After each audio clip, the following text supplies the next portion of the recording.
with homework, wife Lila yelling about dinner from the kitchen, maybe the dog barking at nothing.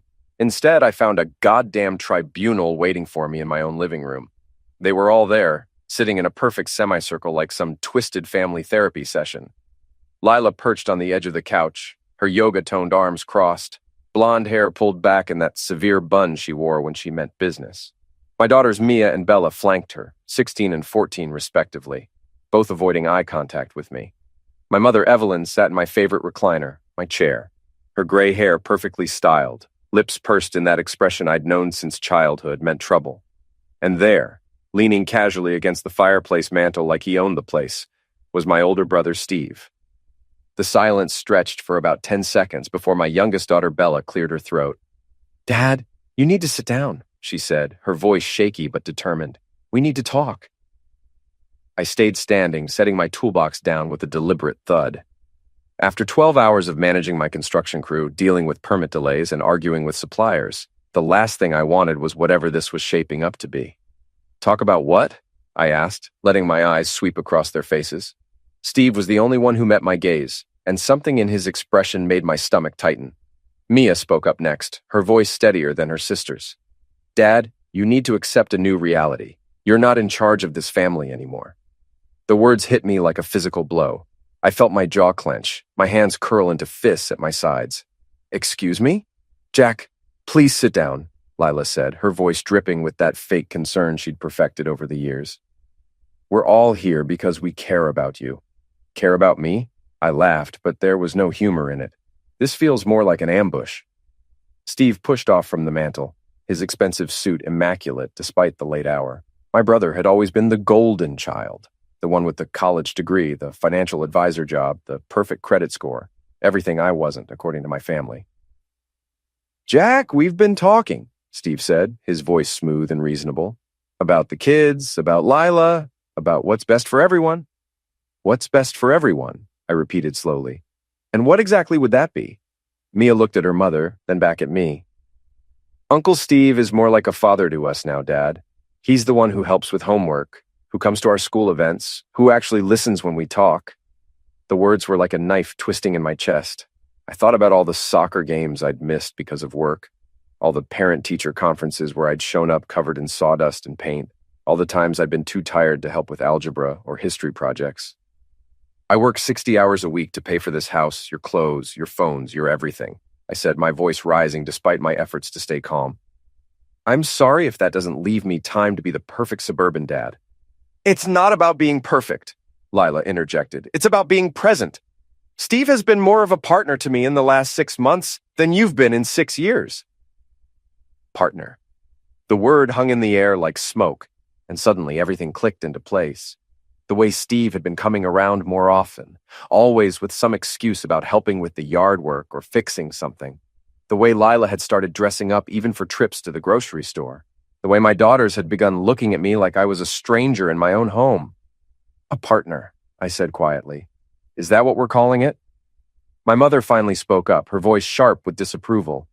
"Jack, you're being dramatic. Steve has been nothing but helpful to this family while you've been buried in your work." "Helpful?" I nodded slowly, feeling something cold and hard settling in my chest. "Right." I looked around the room one more time, taking in their faces. Lila's fake sympathy, Steve's smug satisfaction, my daughter's confused loyalty, my mother's disappointment.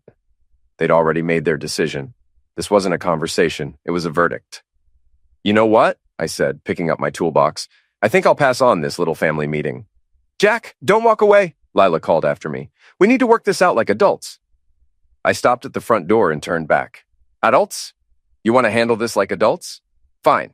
But next time you want to stage an intervention, maybe don't do it in the house I pay for." I walked out, closing the door quietly behind me. The evening air was cool against my face, and I stood on my own front porch feeling like a stranger. Through the window, I could see them already huddling together, probably discussing how unreasonable I was being, how this just proved their point about my inability to communicate. I got in my truck and drove to Pete's house. Pete Morrison had been my best friend since high school, the only person who'd stuck by me through my divorce from my first wife, through starting my construction business, through all the ups and downs of the last 20 years. He took one look at my face when he opened the door and stepped aside to let me in. What happened? He asked, handing me a beer from his fridge. I told him everything, from the moment I walked through my front door to the moment I walked out. Pete listened without interrupting, his weathered face growing more serious with each detail. So they basically told you that Steve's the new man of the house, he said when I finished. Pretty much. And Lila called him her partner. Yep. Pete was quiet for a long moment, peeling the label off his beer bottle. Jack, I've been wondering when you were going to figure it out. I looked at him sharply. Figure what out? Your wife's been having an affair with your brother for months, man. I thought you knew, and we're just choosing to ignore it. The words hit me like a physical blow. Even though some part of me had suspected, hearing it said out loud made it real in a way that left me breathless. How long have you known? I asked. I saw them together at that restaurant downtown about 3 months ago. They weren't exactly being subtle, holding hands across the table, her laughing at everything he said. I figured you had to know. I set my beer down, my hands shaking slightly. I didn't know. I mean, I suspected something was off, but I thought maybe she was just, I don't know, going through something. I'm sorry, Jack. I should have said something sooner. No, I said, standing up. You did right. This is something I needed to see for myself. I drove home around midnight, expecting the house to be dark and quiet.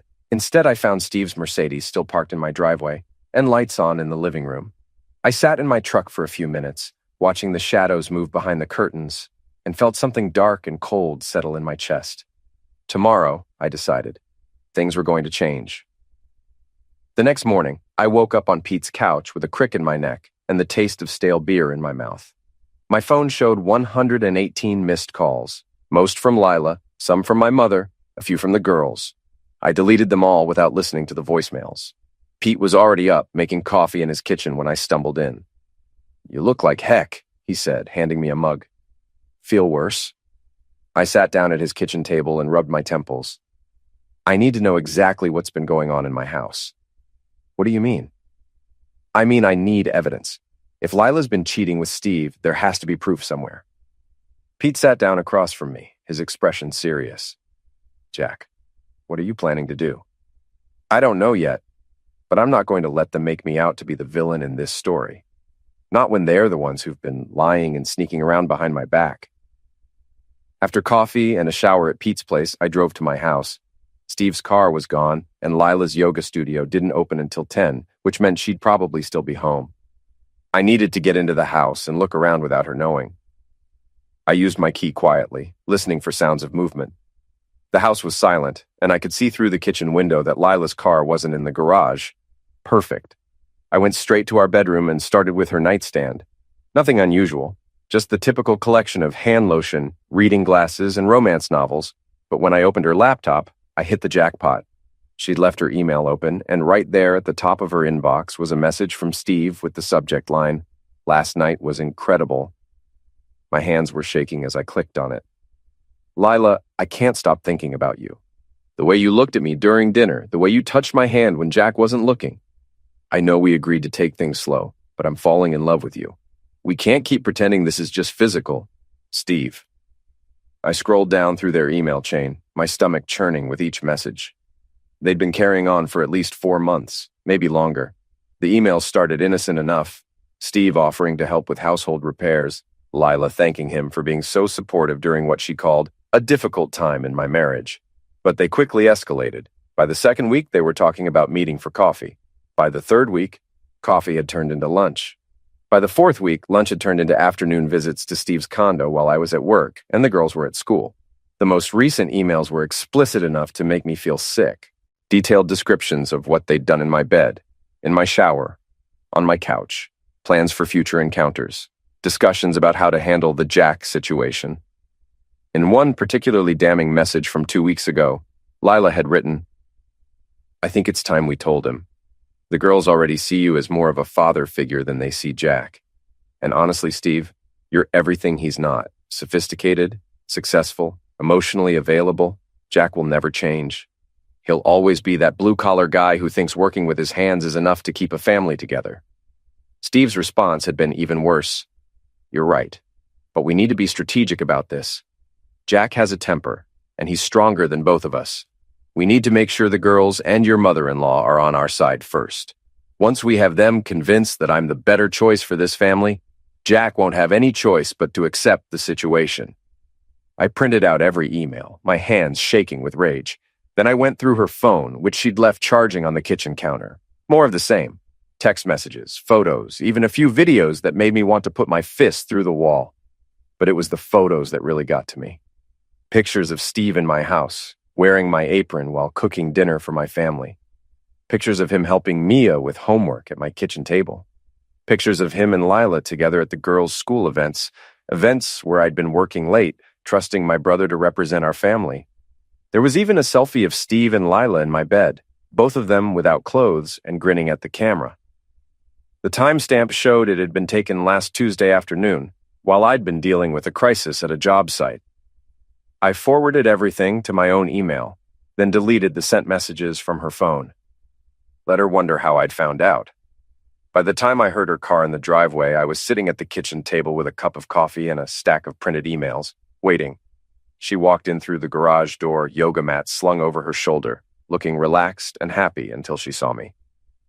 "Jack," she said, her voice carefully neutral. "I thought you were staying at Pete's." "Change of plans," I said, gesturing to the chair across from me. "Sit down, Lila. We need to talk." She stayed standing, her eyes flicking to the papers in front of me. "What are those?" "Your love letters," I said calmly. "All of them. 4 months' worth of emails and text messages between you and my brother. Very romantic stuff, very detailed." The color drained from her face, but to her credit, she didn't try to deny it. Instead, she set down her yoga mat and crossed her arms. "How did you get into my email?" "You left your laptop open. Sloppy for someone who's supposed to be conducting a secret affair." She sat down slowly, her yoga instructor composure starting to crack. "Jack, I can explain." "Explain what? How you've been screwing my brother in our bed? How you've been turning my daughters against me? How you and Steve have been planning to push me out of my own family?" "It's not like that." "No." I picked up one of the printed emails and read aloud. "Steve, I can't wait until we don't have to sneak around anymore. Jack is so clueless, he actually thanked you last week for being such a good brother. If he only knew that his good brother has been making me come 3 times a day in the bed Jack pays for." Lila flinched as if I'd slapped her. "Jack, please. Please what? Please pretend I didn't see this? Please go along with your little plan to make Steve the new head of household?" I leaned forward, my voice dropping to a whisper. "Tell me, Lila, was last night's family meeting your idea or his?" She didn't answer, but the guilt written across her face was answer enough. "Here's what's going to happen," I said, standing up and gathering the papers. "You're going to call Steve and tell him that I know everything. You're going to tell the girls that their perfect Uncle Steve has been lying to them. And you're going to start looking for a new place to live." "Jack, you can't just throw me out. This is my home, too." "Is it? Because according to these emails, you've already been planning to leave me for Steve. Something about his condo being so much nicer than our tacky suburban house." She was crying now, mascara running down her cheeks. "I never meant for it to happen this way. Steve and I just connected, and you've been so distant lately. Don't." I held up a hand. "Don't you dare try to make this my fault. You made a choice, Lila. You chose to betray your husband with his own brother. You chose to turn my children against me. You chose to plan my humiliation in my own living room. Those were your choices." I walked toward the door, then turned back. "Oh, and Lila? You might want to change your passwords. You never know who might be reading your email." I left her sitting at the kitchen table, sobbing into her hands, and drove back to Pete's house. I had work to do. Over the next week, I played it cool. I went to work every day, came home for dinner, helped the girls with homework when they'd let me. I was polite to Lila, civil to Steve when he came around, respectful to my mother. But inside, I was planning. The first phase was information gathering. I installed a GPS tracker on Steve's Mercedes, the kind contractors use to keep track of company vehicles. I set up a camera in my garage that had a clear view of the driveway. I started paying attention to patterns, schedules, routines. What I discovered made my blood boil. Steve was coming to my house almost every day while I was at work. He'd arrive around noon, stay for 2 or 3 hours, then leave before the girls got home from school. On Wednesdays, when Lila's yoga studio was closed, they'd spend the entire afternoon together. But it wasn't just the affair that got to me. It was the way he'd made himself at home in my house. The GPS tracker showed that he was stopping at the grocery store before coming over, buying food with my family's grocery list. The camera caught him mowing my lawn, washing my wife's car, playing basketball with my daughters in the driveway. He was systematically replacing me in my own life. The breaking point came on a Friday afternoon. I'd left work early to pick up materials for a weekend project, and I decided to swing by the house to grab my good measuring tape.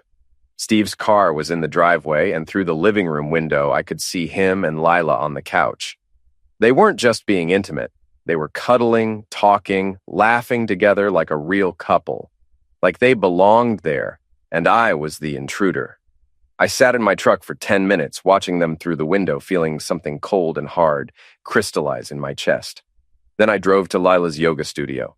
Monica and Jasmine, Lila's two closest friends and business partners, were there setting up for the evening classes. I'd known them for years. They'd been to barbecues at my house, birthday parties for my daughters, holiday gatherings.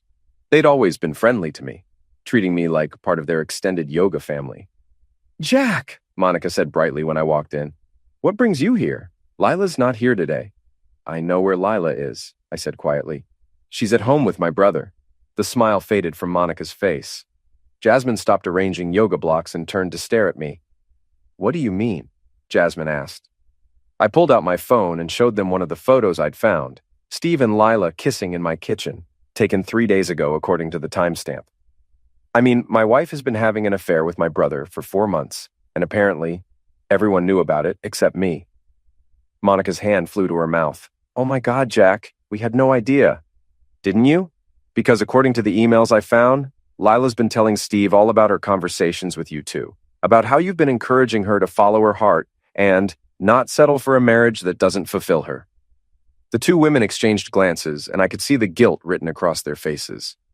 "Jack, we never told her to have an affair," Jasmine said weakly. "Maybe not in those exact words. But you knew she was unhappy, and instead of suggesting marriage counseling or honest conversation, you told her she deserved better. You helped her justify what she was doing." "That's not fair," Monica protested. "We're her friends. We were trying to be supportive." "Supportive of what? Adultery? Betrayal? Destroying a family?" I put my phone away and looked around the studio. At the inspirational posters on the walls, the crystals and candles, the whole carefully constructed atmosphere of peace and enlightenment. "You know what's funny?" I said. "All this talk about mindfulness and living authentically, and none of you had the courage to tell me that my wife was cheating on me with my own brother." "Jack, please," Monica said. "Don't do anything you'll regret." "Regret?" I laughed, but there was no humor in it. "The only thing I regret is trusting people who smiled to my face while helping to destroy my marriage behind my back." I walked toward the door, then turned back. "Oh, and ladies, you might want to find a new business partner, because when this all comes out, and it will come out, nobody in this town is going to want to take yoga classes from someone who helps married women cheat on their husbands." That evening, I got home to find another family meeting in progress. This time, Pete was there too, sitting uncomfortably on the edge of the couch, while Lila, Steve, my mother, and the girls formed their usual tribunal. "Jack," Lila said as I walked in, "we need to talk about your behavior today." "My behavior?" "Monica called me. She said you went to the studio and made some very serious accusations." I looked around the room, taking in their faces. Pete looked apologetic. Clearly, he'd been ambushed just like I had been the week before. Steve looked smug and confident. My mother looked disappointed. The girls looked confused and upset. "Accusations?" I said calmly. "Is that what we're calling the truth now?" "Jack, please," my mother said. "There's no need for this kind of drama." Drama? I pulled out my phone and opened one of the videos I'd found on Lila's phone. "Mom, would you like to see some real drama? This is a video of your golden child Steve being intimate with my wife in my bed." "Jack!" Lila shrieked, lunging for my phone. I held it out of her reach. "What's wrong, Lila? Ashamed of your artistic work?" Steve stood up, his face flushed with anger. "That's enough, Jack. You're out of line." "I'm out of line?" I laughed. "Steve, you've been screwing my wife for 4 months, turning my kids against me, and planning to take over my family, and I'm the one who's out of line." "Dad, stop," Mia said, tears streaming down her face. "Just stop." "Stop what, sweetheart? Stop telling the truth? Stop defending myself? Stop fighting for my own family?" "This is exactly why we needed to have this intervention," Lila said. her voice shaking. Look at how you're acting, Jack. You're scaring the girls. I'm scaring them? What about Uncle Steve, who's been lying to them for months? What about their mother, who's been betraying their father? What about their grandmother, who knew about the affair and said nothing? My mother's face went white. Jack, You never what, Mom? Never knew? Pete figured it out in one afternoon. You've been coming to this house twice a week for 4 months, and you never noticed that Steve's car was here an awful lot? You never wondered why Lila was suddenly so happy? You never questioned why the girls started talking about Steve like he was their real father? The room fell silent, except for the sound of Bella crying softly. Here's what's going to happen, I said, my voice deadly calm. Steve, you're going to get out of my house and stay out. Lila, you're going to tell the girls the truth about what you've been doing. Mom, you're going to decide whether you want a relationship with your son or your son's cheating wife, because you can't have both. Jack, you can't give us ultimatums, Steve said. Watch me. I turned to Pete. Sorry you got dragged into this, man? Want to grab a beer? Pete stood up immediately. Yeah, let's go. As we headed for the door, Lila called after us. Jack, if you walk out that door, don't bother coming back. I stopped and turned around one more time. Lila, I built this house with my own hands. I paid for every stick of furniture, every appliance, every blade of grass in the yard. You want me out? You're going to have to do better than an affair and a family intervention. Pete and I went to the Anchor, the dive bar where most of the local contractors hung out after work. Within an hour, half the town knew that Lila Carter was cheating on her husband with his own brother. By morning, the story would be everywhere. The next 2 weeks were a blur of lawyers, accusations, and small-town gossip. Lila filed for divorce, claiming I was emotionally harmful and mentally unstable. I counterfiled with evidence of adultery and demanded full custody of the girls. Steve tried to play peacemaker, suggesting family counseling and mediation. I told him exactly where he could stick his suggestions. My mother chose sides, the wrong ones. She moved in with Steve temporarily, claiming she was helping the family heal. What she was really doing was providing cover for the affair, giving them a veneer of respectability. The girls were caught in the middle, confused and angry. Mia blamed me for destroying the family. Bella just cried a lot and asked why everyone was so mad all the time. But the real blow came when I found out about the money. I was going through financial records for the divorce proceedings when I noticed some irregularities in our joint accounts. Money missing, transfers I didn't remember authorizing, credit cards I hadn't applied for. It took 3 days of detective work, but I finally figured out what had been happening. Steve, with his financial advisor credentials and Lila's forged signatures, had been systematically draining our accounts and taking out loans in my name. Over the course of 4 months, they'd stolen nearly $50,000 from me. Money I'd saved for the girls' college funds, for home improvements, for our future. They'd used it to fund their affair. Expensive hotels, weekend trips, jewelry for Lila that I'd assumed she'd bought herself. When I confronted them with the evidence, Steve had the balls to claim it was a loan. I was helping Lila become financially independent, he said, sitting in my lawyer's office like he was doing me a favor. She needed her own money for when you two separated. You mean when you convinced her to leave me for you, I corrected. Jack, your marriage was already over. Lila was miserable. I just helped her see that she had options. Options that included stealing my money and forging my signature on loan documents? It's not stealing if it's marital property. I looked at my lawyer, Miss Brandt, a sharp-eyed woman in her 50s who specialized in messy divorces. She nodded slightly. We had them dead to rights on the financial fraud, but Steve wasn't done. Besides, Jack, let's be honest about what this is really about. You're angry because Lila chose someone better, someone who can actually provide for her emotionally and financially. Financially? I laughed. Steve, you're a financial advisor who makes $60,000 a year. I own a construction company that cleared $200,000 last year. The only way you can provide for her financially is by stealing from me. I make more than $60,000. No, you don't. I slid a folder across the table. I hired a private investigator to look into your finances. You're broke, Steve. You've got $40,000 in credit card debt, your condo is 3 months behind on payments, and your car is about to be repossessed. That's why you needed my money, isn't it? You were trying to impress Lila with a lifestyle you couldn't afford. Steve's face went red, then white. Lila stared at him in shock. That's not... I had some temporary cash flow issues, but nothing, I interrupted. You're a fraud, Steve. You've been living beyond your means for years, and when you saw an opportunity to steal from your own brother to fund your affair, you took it. The meeting ended with Steve and Lila storming out, but the damage was done. Within days, the financial fraud evidence was filed with the court, and criminal charges were pending. But I wasn't done with them yet. The next phase of my plan required patience and careful timing. I waited until the weekend of the annual Founders Day festival, when the whole town would be gathered in the square for food, music, and community celebration. Steve had volunteered to give a presentation about financial planning for families. Ironic, considering his own financial situation and recent criminal charges. He was scheduled to speak at 2 o'clock, right after the mayor's welcome address. I made sure to be there early, setting up my own little display at a table near the main stage. I'd printed out copies of the emails between Steve and Lila, bank records showing the stolen money, and photos of them together in my house. Everything was organized in neat folders with labels like evidence of adultery, financial fraud documentation, and timeline of betrayal. At exactly 2 o'clock, as Steve took the microphone to begin his presentation on building financial trust in your family, I stood up.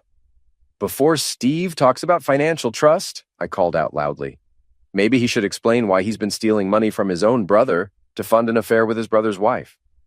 The crowd went silent. Steve froze at the microphone, his face draining of color. "Jack, please," he said into the microphone. "This isn't the time or place." "Isn't it?" I walked toward the stage, holding up one of the printed emails. "This is a public forum about financial trust, and you're a financial advisor who's been committing fraud. Seems like exactly the right time and place to me." I turned to address the crowd, which had grown larger as people realized something dramatic was happening. "My name is Jack Carter," I said loudly. "Some of you know me. I own Carter Construction. I've lived in this town for 15 years. I've built half the houses on Elm Street. What you might not know is that my brother Steve and my wife Lila have been having an affair for 4 months. Gasps and murmurs rippled through the crowd. I could see Lila pushing through the people, trying to get to the stage, her face bright red with humiliation. "But that's not the worst part," I continued. "The worst part is that Steve, who you're about to trust with advice about your family's financial future, has been stealing money from my accounts to pay for hotel rooms and jewelry for his mistress." "Jack, stop!" Lila had reached the front of the crowd and was trying to climb onto the stage. "Stop what, Lila? Stop telling the truth." I held up a bank statement. $50,000 stolen over 4 months. Forged signatures, unauthorized loans, credit cards taken out in my name, all to fund their little love affair. Steve had backed away from the microphone, but I could see the mayor approaching from the side of the stage, clearly intending to shut down my impromptu presentation. I had maybe 30 more seconds before they cut me off. "The point is," I said, raising my voice to carry over the growing murmur of the crowd, "when someone will steal from their own family, lie to their own brother, and betray the people who trust them most, you probably shouldn't trust them with your retirement savings." The mayor reached me just as I finished, but it was too late. The damage was done. Steve's reputation in town was destroyed, Lila was sobbing with humiliation, and half the crowd was already pulling out their phones to call friends and family with the gossip. As security escorted me away from the stage, I caught sight of my daughters in the crowd. Mia looked horrified, but Bella was staring at her mother and uncle with something that looked like understanding finally dawning in her eyes. That night, Steve left town.